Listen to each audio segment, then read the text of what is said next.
Good luck spy universe की आने वाली मूवीज कंफर्म कर दी गई हैं, जिसमें अस्त्रवर्ष की भी कोई पॉसिबल थ्योरीज हम बना सकते हैं। जो कि सबसे पहले अप्रैल 2, 2023 को वेरियस न्यूज आउटलेट्स की तरफ से ये रिपोर्ट्स आती हैं कि स्पाई यूनिवर्स की अपकमिंग मूवीज जिन्हें अभी अंधेरे में रखा जा रहा था, जैसे कि war 2 and Pathaan and Tiger वाली जो एक्चुअली में अमालगमेशन होने वाली थी, एक्चुअली में अब कंफर्म कर दी गई है। जिसमें टाइगर 3 के रिलीज के बाद वॉर की भी कास्टिंग जारी करते हुए बताया गया कि इसमें ऋतिक रोशन के साथ और अपोजिट जूनियर एनटीआर स्टार करने वाले हैं। एंड फिर क्या था भाई, इंटरनेट पागल हो गया, सारी थ्योरीज, स्पेकुलेशंस, ब्रेकडाउन सब आने लगे, जिसपे इनिशियल तौर से बताया तो ये जा रहा है कि जूनियर एनटीआर ऋतिक को फेस ऑफ करेंगे।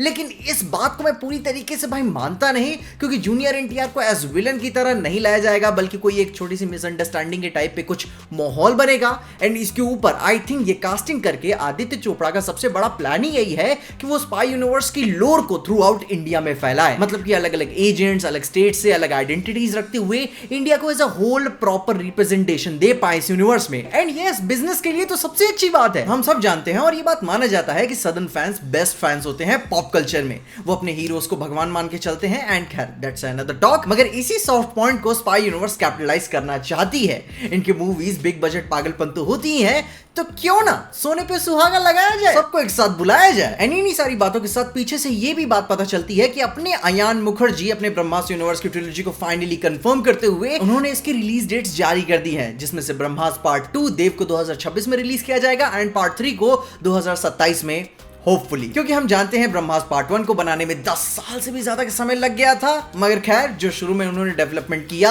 अब वो समय उन्हें दोबारा से इसमें नहीं देना पड़ेगा एंड होपफुली मूवीज तय समय पे वापस आ ही जाएंगी। मगर उसी के साथ साथ ये भी न्यूज आती है कि स्पाई यूनिवर्स की वॉर 2 मूवी को अयान मुखर्जी ही डायरेक्ट कर रहे हैं, जो कि उन्होंने अपने ब्रह्मास्त्र ट्रिलॉजी अनाउंसमेंट पोस्ट में डायरेक्टली कहा तो नहीं था, मगर एक छोटा सा हिंट जरूर दिया था। एंड भाई, तुम लोगों को जानते ही हो, उन्हें तुम उंगली दो वो हाथ पकड़ लेते हैं। एंड एक तरीके से कहूं तो भाई, इस बात को सुनकर मैं खुश हूं। आदित्य चोपड़ा के इस डिसीजन को मैं पूरी तरीके से वेलकम करता हूं, क्योंकि जब 2012 में एक था टाइगर रिलीज हुई थी तो उसे कबीर सिंह ने बनाया था। एंड उसके बाद वॉर एंड पठान मूवी को सिद्धार्थ आनंद ने ही बनाया था, और वो भी बहुत सारी सिमिलरिटीज के साथ, जिसको लेकर बहुत सारे कुछ क्रिटिसिज्म भी लोग दे रहे थे कि दोनों मूवीज को थोड़ा सा अलग अलग रखना चाहिए था, उनकी आइडेंटिटी मेंटेन रखते हुए। मगर खैर, जब पुराना फॉर्मूला काम कर गया तो उसे दोबारा से रेप्लिकेट क्यों ना करे। तो इसकी वजह से जब पिक्चर अच्छी चली गई तो लोगों ने नजरअंदाज कर दिया उस बात को। मगर अब जो कि टाइगर 3 मनीष शर्मा बना रहे हैं, जिन्होंने फैन बनाई थी, एंड बता रहा हूं भाई, जिन्होंने भी फैन देखी है, बहुत प्यारी विजुअल स्टाइल थी। और अब जो कि वॉर 2 अयान मुखर्जी बना रहे हैं, तो हम 100% श्योर कि वो अपना कुछ फ्लेवर डालेंगे, क्योंकि भाई हर डायरेक्टर का अपना एक स्टाइल होता है, कुछ ना कुछ तो रिफ्रेशिंग देखने को मिलेगा। एंड इसी के साथ हम ब्रह्मास्त्र मूवी में देव की कौन कास्टिंग होगा, उसी के लिए कुछ एक थ्योरी बना सकते हैं बिना कुछ ठोस लॉजिक के। क्योंकि आए बात बाहरी प्रोजेक्ट्स में भी ऐसा बात होता रहता है कि जब डायरेक्टर अपनी मेन मूवी बनाने से भी पहले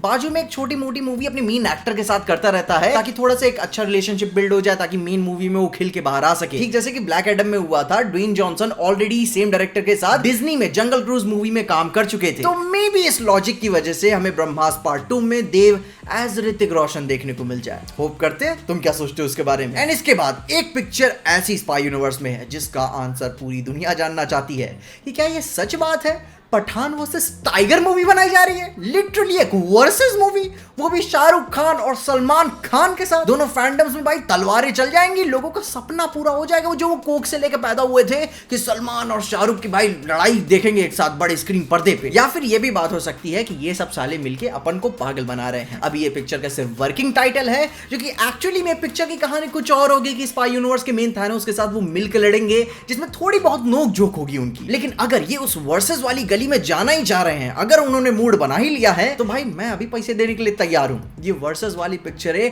बहुत बवाल होती हैं, जब भी आती हैं चलती तो चलती ही है। टाइगर वर्सेस पठान को मैं स्नाइडर जितना सीरियस तो एक्सपेक्ट कर ही नहीं सकता, मगर हाँ, गॉडजिला वर्सेस कॉन्ग जितना पागलपन तो सोच ही के चल रहा हूं। अब देखो भाई, फिक्शनल मॉन्स्टर्स एंड ह्यूमंस के वर्सेस में थोड़ा सा लफड़ा है। गॉडजिला एंड कॉन्ग को भिड़ने के लिए कोई रीजन नहीं चाहिए, वे एक दूसरे को देखे बस, कौन है बे, तू क्यों आया यहाँ पे, लड़ना चालू। क्योंकि भाई उनके अपने नेचुरल इंस्टिंक्ट्स होते हैं, जैसे कि गॉडजिला कभी किसी से हारा नहीं एंड कॉन्ग कभी किसी के सामने झुकता नहीं। ये नेचर की लड़ाई है। मगर भाई इंसानों की लड़ाई थोड़ी सी लफड़ा हो जाती है, क्योंकि भाई आपको रीजनिंग देनी पड़ती है, पीछे का मोटिवेशन देना पड़ता है, आपको समझाना पड़ता है कि क्यों मारामारी हो रही है। और इसके ऊपर से भी पिक्चर के एंड का रिजल्ट भी मारामारी से फाइनल नहीं होता। किसी को किसी की अम्मा की याद आ जाती है, या फिर किसी को अपना बचपन याद आ जाता है। इसीलिए आई हमेशा फुल सपोर्ट जानवर। एंड यही बात है कि भाई स्पाई यूनिवर्स मास पे काम करता है। वो गॉडजिला वर्सेस कॉन्ग वाली हाइप चाहेंगे ही, मगर साथ ही साथ कुछ सिविल वॉर टाइप थोड़ी सी रीजनिंग भी चाहेंगे कि एटलीस्ट ऑन पेपर कहानी थोड़ी सी सेंस तो बनाए। क्योंकि किसी भी आदमी का किसी भी मूवी गोअर का, किसी भी फैन का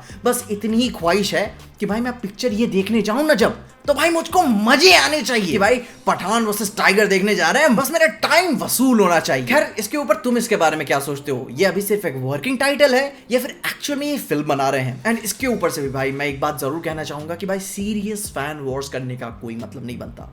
कमेंट्स में मजे लो, गलतियों की तो और भी मजे लो, मगर पर्सनली जाना और पर्सनली ले लेने का कोई मतलब नहीं होता। मैं जब कॉन्ग के हारने के बाद भी भाई उसे सपोर्ट करता हूं, दैट डजंट मीन मैं गॉडजिला को हेट करता हूं। भाई अपन सबको पसंद करते हैं, ये हमारा कलेक्टिवली एंजॉय करने का तरीका है। झगड़ा हमें नहीं करना है, जो रियल लाइफ का प्रेशर है, परपंच है, उस सबसे उठकर एंजॉय करना है, ताकि जो कोई भी कमेंट्स में तुम्हें देखे तो ऐसा ना लगे कि तुम एक दूसरे के साथ पटका पटकी कर रहे हो। तो बताओ जरूर कि तुम किस टीम को सपोर्ट करते हो एक हेल्दी एनवायरनमेंट में। अपने ओपिनियंस मुझे जरूर बताना। और इन्हीं सारी बातों के साथ साथ बारबी मूवी भी आ रही है यार, मतलब उसको जानने के लिए तुम मेरी ये वाली वीडियो जरूर चेकआउट करना, तुम्हें सारी इंफॉर्मेशन मिल जाएंगी। मगर तब तक के लिए देखते रहिए पीजे एक्सप्लेन।